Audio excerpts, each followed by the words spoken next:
कभी कभी इतिहास की राहों पर ऐसे योद्धा मिलते हैं जिनकी पहचान उनके वंश या कुल से नहीं बल्कि उनके धर्म और निष्ठा से होती है।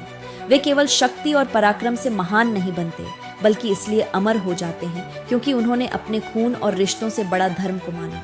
उनका जीवन हमें यह बताता है कि सबसे कठिन युद्ध तलवारों या शस्त्रों से नहीं बल्कि अपने ही परिवार और अपनी ही भावनाओं के विरुद्ध लड़े जाते हैं। वे योद्धा जिन्होंने रक्त के रिश्तों को परे रखकर सत्य का साथ दिया और जिनके हर कदम ने धर्म युद्ध को नई दिशा दी। रामायण के महाकाव्य में भी एक ऐसा ही वीर था। जन्म से वह राजकुमार था किंतु कर्म से धर्म का रक्षक। उसके भीतर साहस था, बल था, पर सबसे बड़ी बात यह थी कि उसका हृदय सदा धर्म की ओर झुका रहा। उसकी गाथा हमें सिखाती है कि सच्चा पराक्रम केवल शक्ति में नहीं बल्कि धर्म के प्रति अडिगता में होता है।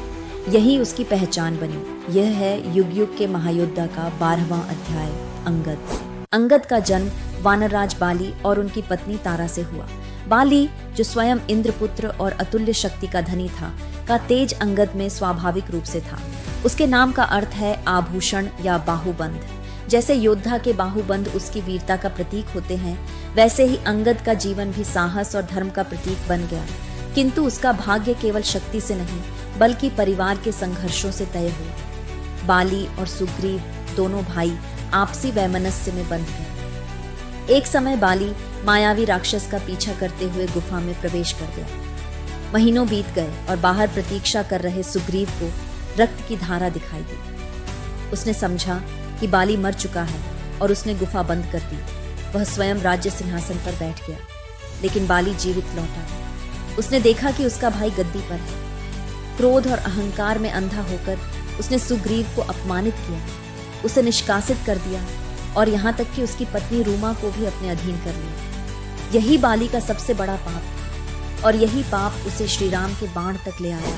जब श्रीराम ने बाली का वध किया तो मरते समय बाली ने एक प्रश्न उठाया, हे राम, मैंने ऐसा क्या अपराध किया जो आपने मुझे छिपकर मारा? यह प्रश्न रामायण का सबसे कठिन और गूढ़ प्रश्न है।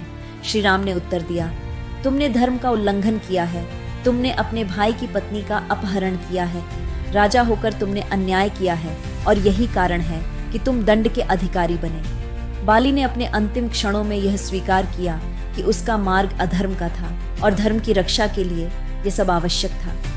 मृत्युशैया पर बाली ने अंगद को अपने पास बुलाया। उसने कहा, पुत्र, मेरा बदला लेने की बात मत सोचना, धर्म के मार्ग पर चलना, श्री राम की सेवा करना, क्योंकि वही सच्चे धर्म के प्रतीक हैं। ये वचन एक पिता की ओर से दिया गया सबसे बड़ा उपदेश था। अंगद ने इस शिक्षा को अपने जीवन का आधार बना लिया। वह समझ गया कि उसके पिता का सच्चा उत्तराधिकारी वही होगा जो बदले की आग में नहीं बल्कि धर्म की राह पर चले।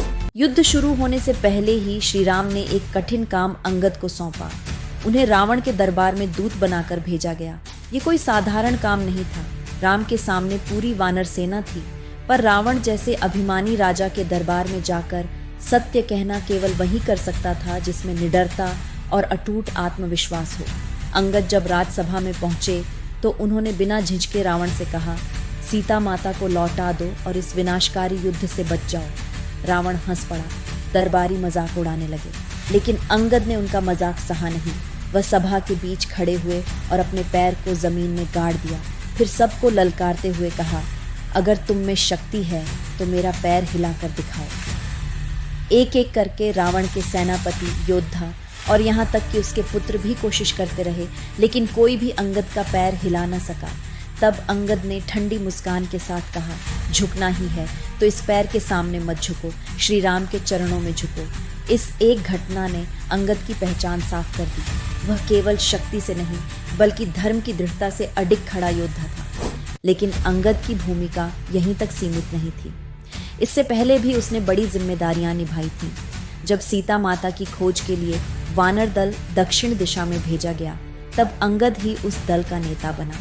उसके नेतृत्व में हनुमान, जाम्बवंत और अन्य वीरों ने समुद्र किनारे तक खोज की।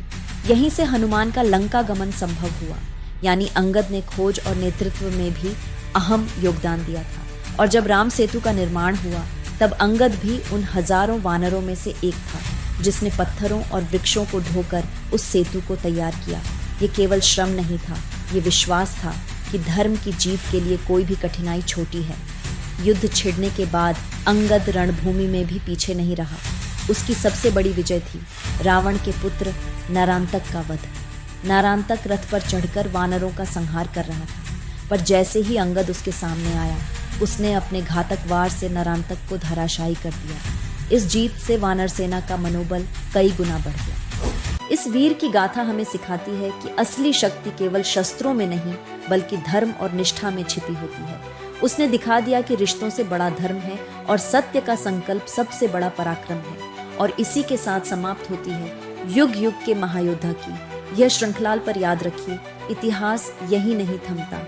इसके पन्नों पर अभी भी कई अनसुनी गाथाएं सोई हुई हैं, जो सुनाए जाने की प्रतीक्षा कर रही हैं। अब आपकी बारी है, कमेंट में बताइए इस पूरी यात्रा में कौन सा महायोद्धा आपके दिल को सबसे ज्यादा छू गया। आपके विचार इन स्मृतियों को जीवित रखते हैं। चैनल को लाइक, शेयर और सब्सक्राइब करना न भूलें और बस प्रतीक्षा कीजिए, बहुत जल्द हम लौटेंगे इतिहास के अगले पन्ने से, जहां नई गाथाएं और नए महायोद्धा आपका इंतजार कर रहे हैं। याद रखिए, सच्चा पराक्रम धर्म और निष्ठा में ही दिखता है। युग युग के महायोद्धा, जहां हर वीर अमर होता है।